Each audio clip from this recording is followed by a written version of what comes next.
Hello বন্ধুরা, আজকে চলে এসেছি আর একটা নতুন ভিডিও নিয়ে। হ্যাঁ, একদম অন্য ধরনের ভিডিও।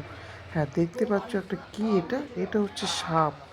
হ্যাঁ, দেখো সবুজ কালারের পুরো সরু সাপ। এর নাম হচ্ছে লাউডোগা। সবাই চেনো এবং সবাই দেখেছো হয়তো, কিন্তু আমি এটা ছোটোবেলায় দেখেছিলাম। অনেক বছর পর আবার দেখলাম।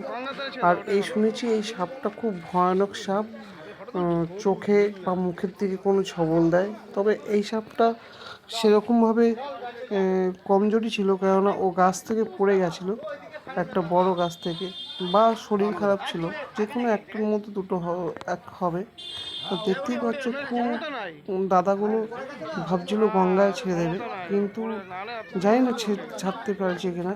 পাশে আমি বেশিক্ষণ দাঁড়াইনি ভিডিওটা করতে, আমার একটু কাজ ছিল বলে চলে গেছিলাম। দেখতে পাচ্ছ দাদাটার কি সাহস, ও গঙ্গার দিকে ছাড়তে যাচ্ছিল, কিন্তু আবার পড়ে গেছিলো। ওই দেখো, দেখো কিরম করছে, আর ফনা তুলছিল সাপটা। আর খুব সুন্দর লাগছিল, মানে এত সরু সাপ, সত্যি সবুজ কালারের পুরো, মানে গাছের সঙ্গে মিশে থাকে। লাউ গাছে বেশি থাকে, তার জন্য লাউডাগা নাম। দেখতে পাচ্ছ কিরমভাবে চলছে, খুব একটা ভয়ানক সাপ। তবে যারা যারা দেখেছো কমেন্ট করে জানিও ভিডিওটা কেমন লাগলো।